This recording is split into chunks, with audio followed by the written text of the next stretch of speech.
Assalamualaikum warahmatullahi wabarakatuh. Bertemu lagi dengan saya Risma Nurapsari di mata kuliah akuntansi biaya di pertemuan ketiga. Nah, di pertemuan ketiga ini kita akan membahas yang namanya biaya tenaga kerja. Mari kita simak untuk pembahasan dari biaya tenaga kerjanya. Definisi dari tenaga kerja. Tenaga kerja merupakan usaha fisik atau mental yang dikeluarkan karyawan untuk mengelola produk. Jadi karyawan mengeluarkan usaha berupa fisik ataupun mentalnya, mental itu pikirannya, untuk menghasilkan atau mengelola produk tertentu. Nah, di sini apa sih yang dimaksud dengan biaya tenaga kerja? Nah, untuk biaya tenaga kerja sendiri adalah harga yang dibebankan untuk penggunaan tenaga kerja manusia. Jadi, di sini adalah perusahaan membayar yang sudah dikorbankan atau pengorbanan yang sudah dilakukan oleh si tenaga kerja manusianya itu sendiri.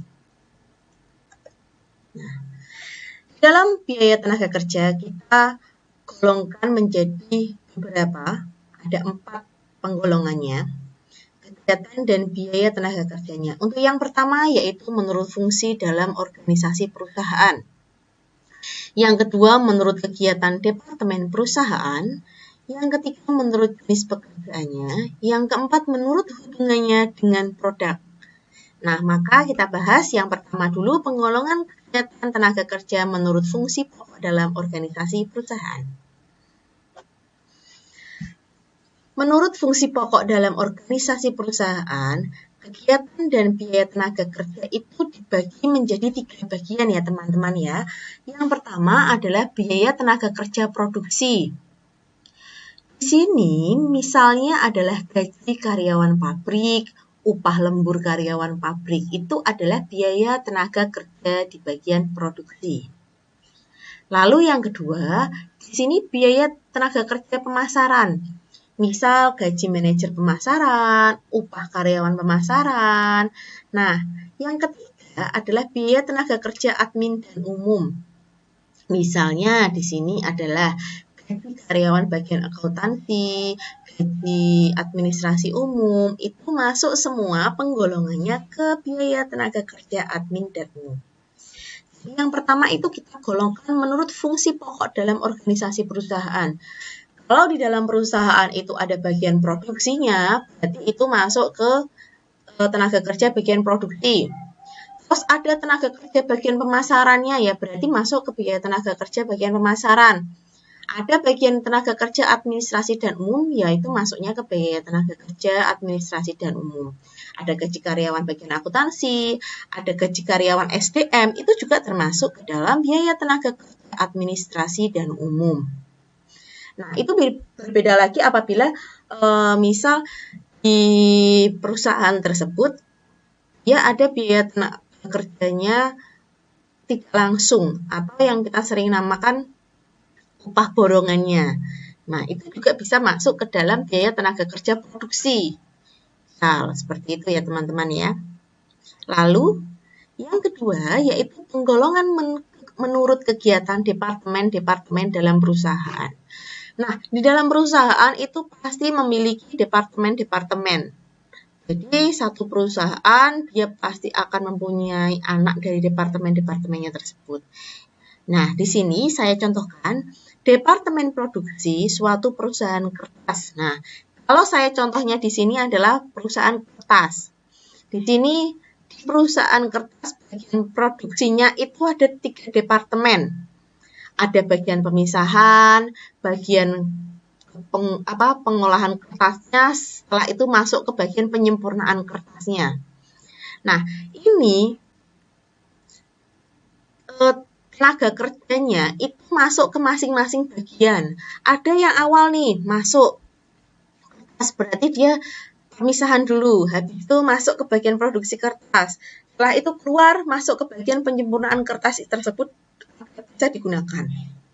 Nah, biaya tenaga kerja dalam departemen produksi tersebut itu digolongkan sesuai bagian-bagian yang dibentuk dalam perusahaan. Nah, ini saya berikan contohnya adalah perusahaan kertas. Kalau misal saya ambil contoh lain yaitu perusahaan mie instan. Contoh lain perusahaan mie instan. Perusahaan mie instan itu kan ada bagian tenaga kerjanya yang untuk buat mie instannya.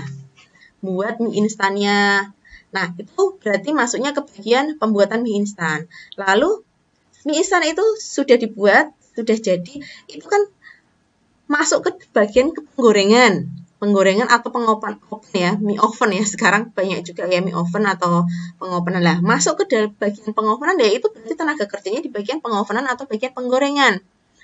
Nah, setelah itu masuk juga ada juga bagian bumbu 1, 2, 3 lah. Itu masuknya sendiri-sendiri. Jadi ada bumbunya, bumbu pertamanya, bumbu cabenya dan lain-lain. Itu bagiannya sendiri-sendiri. Nah, setelah itu masuk lagi semuanya apabila sudah siap, masuk ke bagian packaging. Jadi pergolongan kegiatan departemen-departemen dalam perusahaan itu sendiri-sendiri ya teman-teman ya. Jadi tergantung dari berapa banyak sih departemen yang ada di dalam perusahaan tersebut. Lalu saya lanjutkan. Nah, menurut jenis pekerjaannya, dalam suatu departemen, tenaga kerja dapat digolongkan menurut sifat pekerjaannya. Nah, kalau menurut sifat pekerjaannya, misal ada operator, ada mandor, lalu ada upah atau biaya tenaga kerjanya pun menjadi upah operator dan upah mandor. Biasanya kalau ini perusahaan-perusahaan jasa konstruksi ya, ada mandornya, ada operatornya.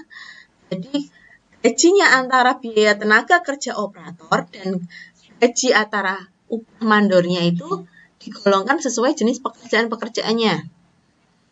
Lalu, penggolongan biaya tenaga kerja semacam ini digunakan sebagai dasar penetapan diferensiasi upah standar kerja. Nah, jenis pekerjaannya itu juga mempengaruhi honor atau gaji dari masing-masing jenis pekerjaan.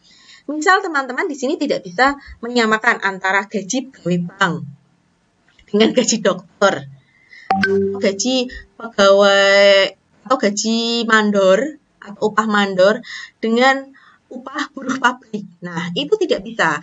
Nah, jadi di Undang-Undang Tenaga Kerja itu sudah ada ketetapannya untuk masing-masing penggolongan biaya tenaga kerja untuk menetapkan diferensiasi upah standarnya itu berapa.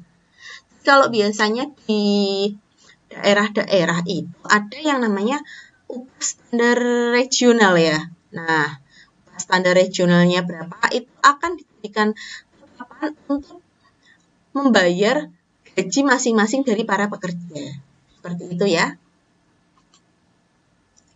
Lalu selanjutnya, menurut hubungannya dengan produk, kegiatan dan biaya tenaga kerjanya itu kita bagi menjadi 2, yakni tenaga kerja langsung dan tenaga kerja tidak langsung. Yang namanya tenaga kerja langsung itu adalah semua karyawan yang secara langsung ikut serta memproduksi produk jadi. Nah, di sini yang biasanya dapat diusut secara langsung pada produk dan upahnya merupakan bagian besar dalam memproduksi produk. Itu kita sebut dengan tenaga kerja langsung. Semua karyawan yang secara langsung ikut memproduksi produk jadi itu namanya tenaga kerja langsung. Nah, kalau tenaga kerja tidak langsung itu adalah tenaga kerja yang biasanya tidak secara langsung dapat diusut pada produk. Itu adalah tenaga kerja tidak langsung. Paham ya teman-teman perbedaan dari tenaga kerja langsung sama tenaga kerja tidak langsung.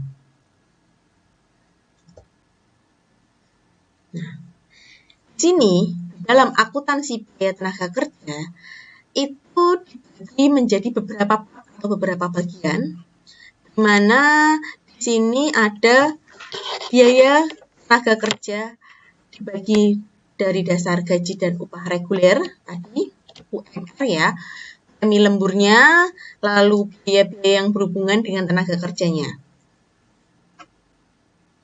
Jadi dia bagi nih gaji dan upah regionalnya itu berapa, lalu ada premi lemburnya berapa, lalu biaya-biaya yang berhubungan dengan tenaga kerja tersebut.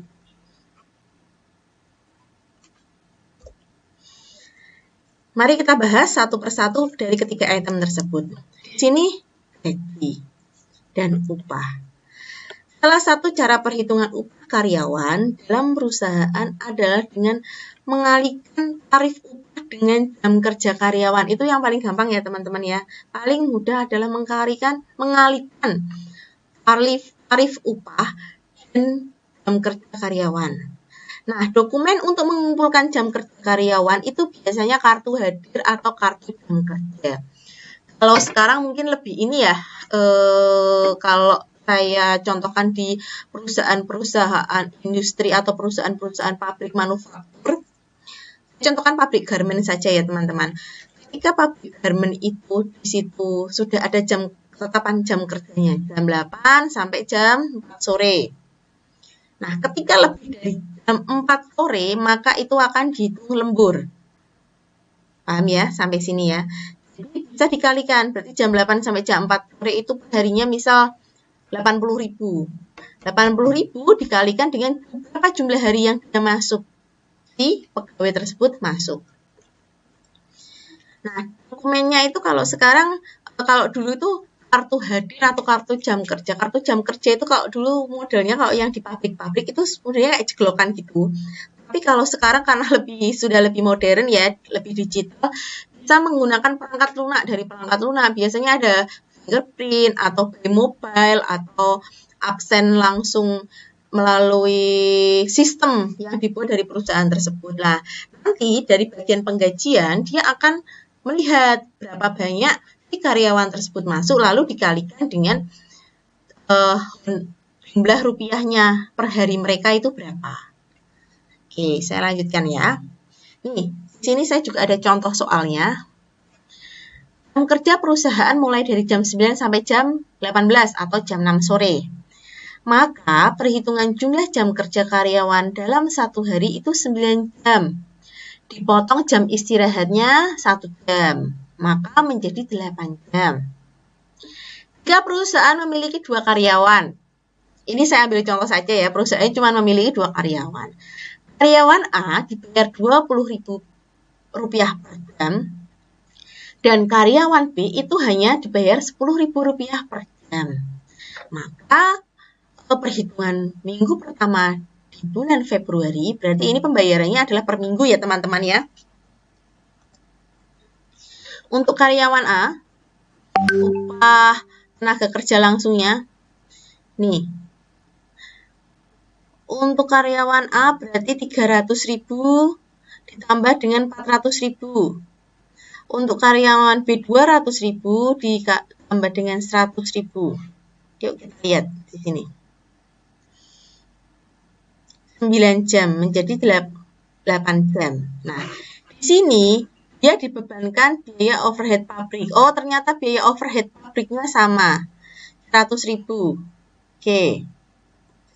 Lalu di sini adalah jumlah upah per minggu pertama. Upah per minggu pertama berarti di sini misal ada pesanan 101 300.000, pesanan 102 400.000, tinggal tambahkan aja 300.000 ditambah 400.000 ditambah dengan overhead pabriknya. Ya, tadi kan ada overhead pabriknya Rp100.000. Jadi totalnya di minggu pertama adalah Rp800.000. Itu juga dengan karyawan B, Rp200.000 ditambah dengan Rp100.000 ditambah dengan biaya overhead pabrik. Biaya overhead pabriknya sama ya, karyawan A dan karyawan B. Totalnya adalah Rp400.000. Nah, lalu perusahaan itu juga memungut PPh perusahaan 15% dari upah. Dia memungut 15% dari upah. Berarti 800.000 dikali 15% didapatkan 120.000. Hasilnya, jumlah yang diterima bersih oleh si karyawan A itu 680.000. Didapat dari 800.000 dikurangi dengan 120.000. Sedangkan di karyawan B, tadi jumlah upah per minggunya kan 400.000. Nah, perusahaan memungut 15% dari upah, yakni 60.000. Total yang didapat dari karyawan B adalah 340.000. Itu adalah contoh perhitungan distribusi upah tenaga kerja langsung. Dan ini contoh soalnya dibayarkan setiap minggu. Nah, untuk yang keempat, yakni tahap pencatatan akuntansi biaya dan upah. Jadi yang namanya tahapan pencatatan akuntansi biaya dan upah itu biasanya dicatat di bagian penggajian. Itu adalah salah satu dari sub dari bagian akuntansi, yaitu bagian penggajian. Yang pertama yaitu pencatatan distribusi gaji dan upah. Nah, nyatatnya distribusi gaji dan upah itu dari mana? Dari kartu hadirnya karyawan. Nah, kalau tadi bisa diupdate ya teman-teman ya. Kalau sekarang kartu hadir karyawan tuh, kan yang tadi saya bilang tadi, yang dulu. Kalau sekarang bisa langsung by system, jadi nanti langsung muncul rekapnya, fingerprint. Nah, itu juga sudah langsung muncul rekapnya. Lalu dia masukkan ke daftar gaji dan upah. Setelah bagian penggajian memasukkan daftar gaji dan upah, lalu bagian penggajian merekap gaji dan upah masing-masing, baik itu bagian pabrik, bagian administrasi dan umum, bagian pemasaran. Dari bagian penggajian itu merekap dari ketiga bagian dalam perusahaan. Nah, lalu bagian penggajian itu melakukan jurnal. Dia akan menjurnal dulu. Jurnalnya ada biasa barang dalam proses biaya tenaga kerja, biaya overhead pabrik, biaya administrasi dan umum, biaya pemasaran itu untuk kolom debit. Untuk kolom kreditnya adalah gaji dan upah, karena kita membayarkan gaji dan upah. Gitu ya teman-teman ya. Jadi biaya overhead BDP atau barang dalam proses biaya tenaga kerja, biaya overhead pabrik, biaya administrasi dan umum, biaya pemasaran untuk debit, kreditnya, biaya gaji dan upah. Oke, jadi ini adalah tahapan pencatatan dari akuntansi biaya gaji dan upah. Pencatatan dulu nih, gaji dan upah. Dapatnya dari mana? Kartu hadir karyawannya, dicek kartu hadir karyawannya.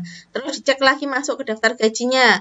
Setelah itu bagian penggajian merekap gaji dan upahnya dari bagian pabrik, baik itu upah langsung maupun upah tidak langsungnya, lalu bagian administrasi umum, bagian pemasaran. Setelah itu bagian penggajian melakukan jurnal, posting jurnal. Posting jurnalnya barang dalam proses biaya tenaga kerja langsung, biaya overhead pabrik, biaya administrasi dan umum, biaya pemasaran itu di sisi debit. Sedangkan di sisi kredit itu adalah gaji dan upah. Saya lanjut ya.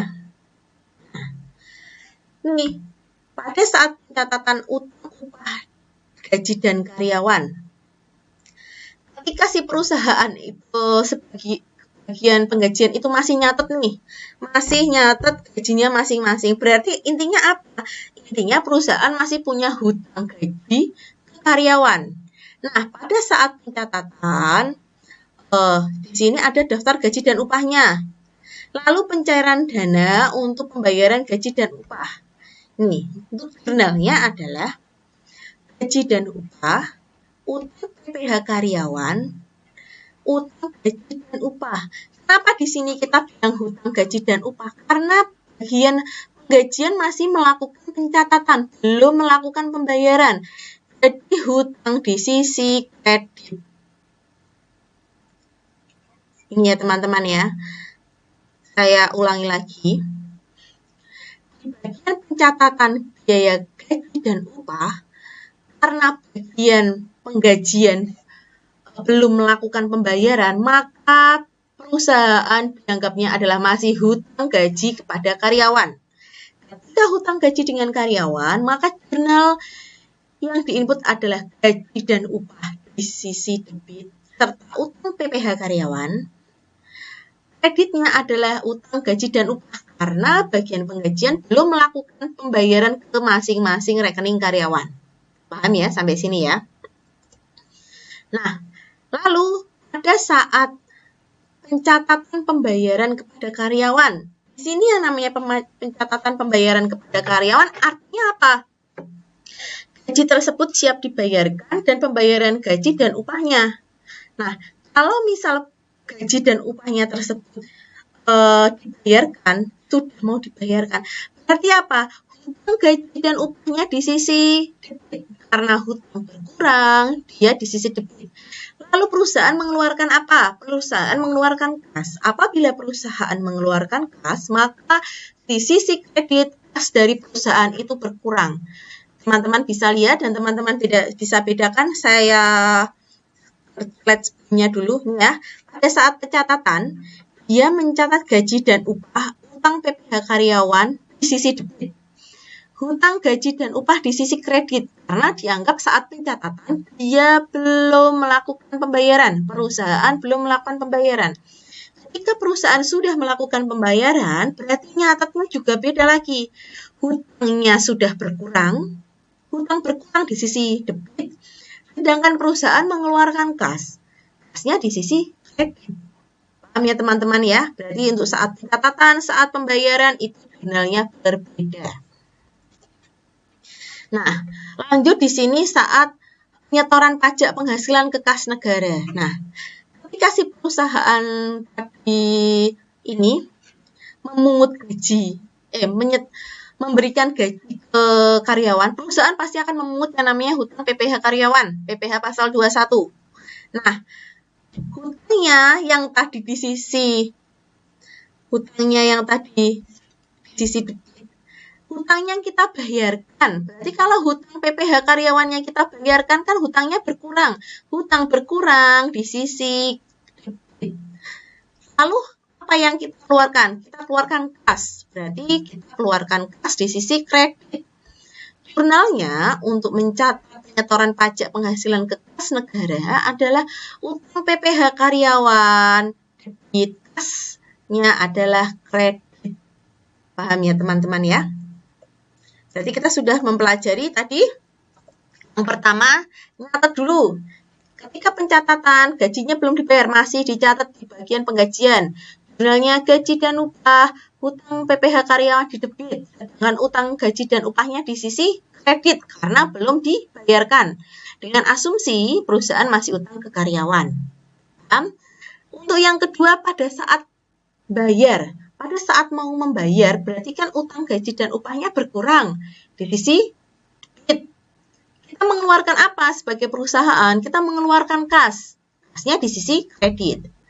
Lalu, yang ketiga, kita setorkan pajak penghasilan ke kas negara.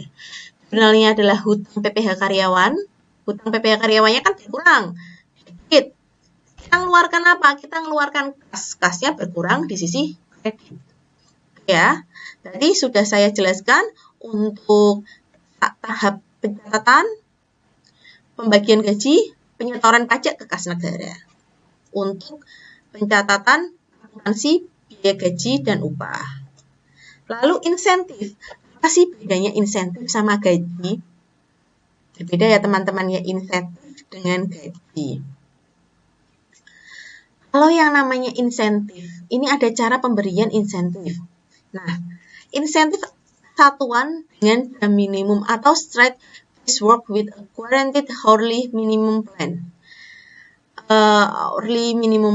Karyawan dibayar atas dasar tarif per jam untuk menghasilkan jumlah satuan standar. Nah, untuk hasil produk yang lebih standar, karyawan diberikan upah tambahan sebesar jumlah kelebihan satuan. Itu insentif.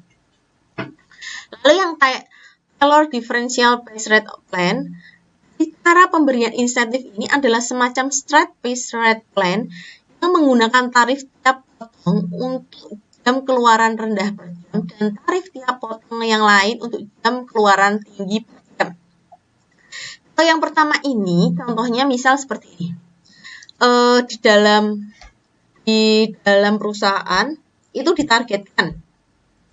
Perusahaan sepatu ya. Perusahaan sepatu dalam 1 bulan itu karyawannya harus satu karyawan harus menghasilkan produk itu sebesar 100 pieces.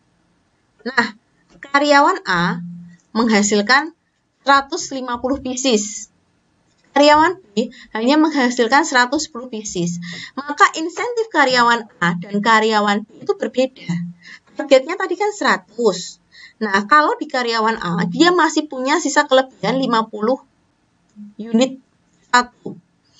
Sedangkan di karyawan B masih kelebihan 10 unit sepatu. Jadi untuk insentifnya itu dikalikan per masing-masing jumlah produk yang dihasilkan. Dan itu berbeda-beda standarnya setiap perusahaan. Nah, kalau yang Taylor Differential Pitch Rate of Plan, ini pemberian insentif ini semacam straight pitch rate plan. Yaitu menggunakan tarif potong.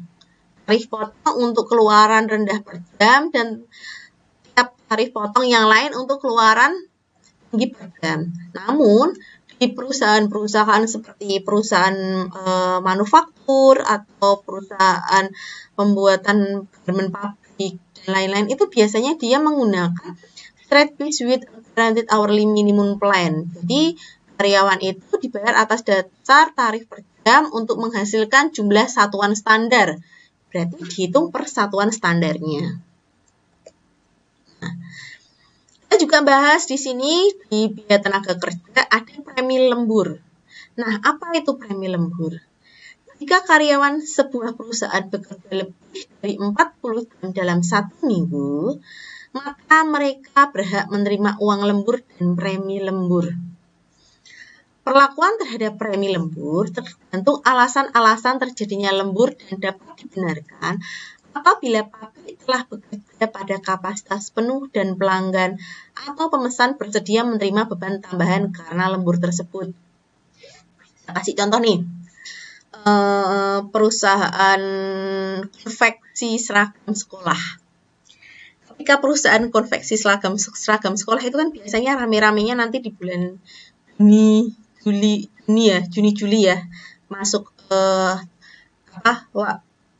waktu-waktu gimana anak sekolah masuk tahun ajaran baru. Nah, ketika itu perusahaan konveksi tersebut biasanya menerapkan premi lembur. Karena apa? Karena banyaknya pesanan dari masing-masing pemesan. Biasanya overload. Nah, misal dalam 1 jam itu biasanya cuma 1 minggu itu hanya 40 jam. Nah, ini bisa sampai dengan 60 jam nih per minggu. Lah, sisanya yang 20 jam itu dihitung dengan premi lembur. Nah, paham ya sampai sini ya? Karena adanya luapan ini, tambahan pemesan. Jadi, perusahaan tersebut mau tidak mau menerapkan premi lembur kepada karyawannya. Biasanya yang seperti itu adalah perusahaan-perusahaan yang menerapkan sistem pesanan ya. Jadi biasanya hanya di waktu-waktu tertentu saja dia ada tambahan-tambahan dari pemesan untuk produknya. Dan ini biasanya juga dikomunikasikan sama si pemesan. Nah, di sini juga diterangkan bahwa pemesan bersedia menerima beban tambahan karena lembur tersebut. Berarti harga jualnya pasti lebih berbeda di harga jual yang hari-hari biasanya.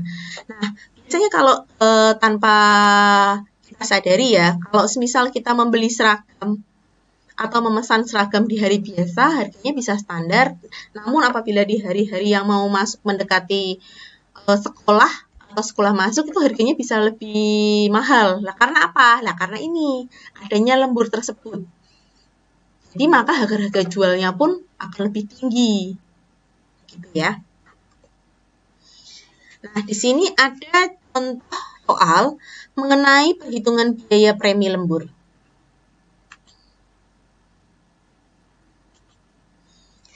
Karyawan A selama seminggu kedua bulan Februari, dia bekerja 44 jam. Tadi standarnya dalam 1 minggu tuh Dinas Tenaga Kerja 40 jam ya. Dengan tarif upah sebelumnya sebesar 20.000 per jam. Maka premi lembur dapat dihitung dari 50% dari tarif. Cek dulu. Lemburnya tadi 44 jam, 1 minggu. Nah, jamnya adalah kewajiban dia, 4 jamnya adalah lembur. Berarti kita lihat 4 jam dikali 20.000. Kok bisa dapat 4 jam dari mana? Dari 40. 40-nya kan sudah dikali 20.000. Kerja regulernya 40.000 dikali 20.000, 800.000. Lemburnya 4 jam. 4 jam dikali 20.000, 80.000. Dia ada premi lemburnya. Premi lembur sebesar 50% dari tarif upah. Berarti kan setengahnya ya. Premi lemburnya 4 dikali setengahnya dari 20 yaitu 10.000, 40.000. Totalnya karyawan A tersebut yang dia dapatkan selama 1 minggu kedua bulan Februari adalah 920.000. Nih ya, jam kerjanya tadi hitung dulu 40 kali 20, 800. Lemburnya berapa? Berarti 44. Di sini masih ada 4 dikalikan dengan 20, 80.000. Premi lemburnya setengah 50% dari tarif. 4 kali dengan 10.000. Totalnya 40.000. Jumlah keseluruhannya adalah 920.000. Oke. Berarti paham ya mengenai contoh perhitungan biaya premi lembur? Perhitungannya mudah untuk masing-masing karyawan. Biasanya kalau seperti ini, di perusahaan-perusahaan itu sudah ada sistemnya sendiri. Jadi nanti tinggal dimasuk-masukkan, lalu sistemnya sudah menghitung secara otomatis berapa yang harus dibayarkan dalam 1 minggu atau 1 bulan. Tergantung dari si perusahaan itu pembayarannya mau mingguan, 2 minggu sekali, atau 1 bulan sekali. Nah, di sini ada biaya-biaya yang berhubungan dengan tenaga kerja. Di sini ada setup time. Nah, apa itu setup time? Setup time adalah biaya yang dikeluarkan untuk memulai produksi atau biaya pemula atau setup cost. Nah, perlakuan biaya pemula ini itu biasanya dimasukkan ke dalam kelompok biaya tenaga kerja langsung. PKL itu adalah biaya tenaga kerja langsung. Dan dimasukkan sebagai unsur BOP. Dia masuknya ke biaya tenaga kerja langsung, jurnalnya masuk ke unsur BOP. Jurnalnya adalah biaya overhead sesungguhnya di sisi debit. Kreditnya adalah kas, hutang dagang, dan persediaan. Nah, ini dibebankan kepada pemesan yang bersangkutan. Kalau tadi perusahaan konveksi seragam, ya berarti dibebankan kepada yang pesan seragamnya itu. Biasanya kalau perusahaan-perusahaan konveksi dia juga ambilnya dari partai-partai besar ya, nggak cuma pembelian satu atau 2 setel, tapi pasti dia berapa set lah seperti itu.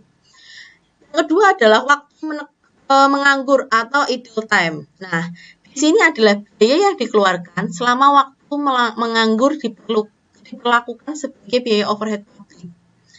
Jadi misal ketika kan tidak setiap bulan atau setiap hari itu bahan baku selalu ada. Nah, ketika ada di perusahaan itu bahan bakunya tidak ada, otomatis karyawannya di situ dia ada yang namanya waktu menganggur. Karyawan konveksinya tersebut ada yang namanya waktu menganggur atau idle time. Nah, biaya yang dicatat ini diperlakukan sebagai biaya overhead pabrik karena tidak termasuk dalam biaya produksi. Itu adalah biaya-biaya yang berhubungan dengan biaya tenaga kerja langsung. Tenaga kerja ada setup time dan waktu menganggur. Oke, terima kasih teman-teman untuk pertemuan ketiga kita sudah selesai. Nanti apabila teman-teman ada yang kurang paham atau ada yang kurang jelas, silahkan WhatsApp di grup atau silahkan WhatsApp pribadi saya atau silahkan komentar di video yang sudah saya share. Begitu pertemuan ketiga saya akhiri. Sampai bertemu di pertemuan selanjutnya. Apabila ada kesalahan, saya mohon maaf. Wassalamualaikum warahmatullahi wabarakatuh.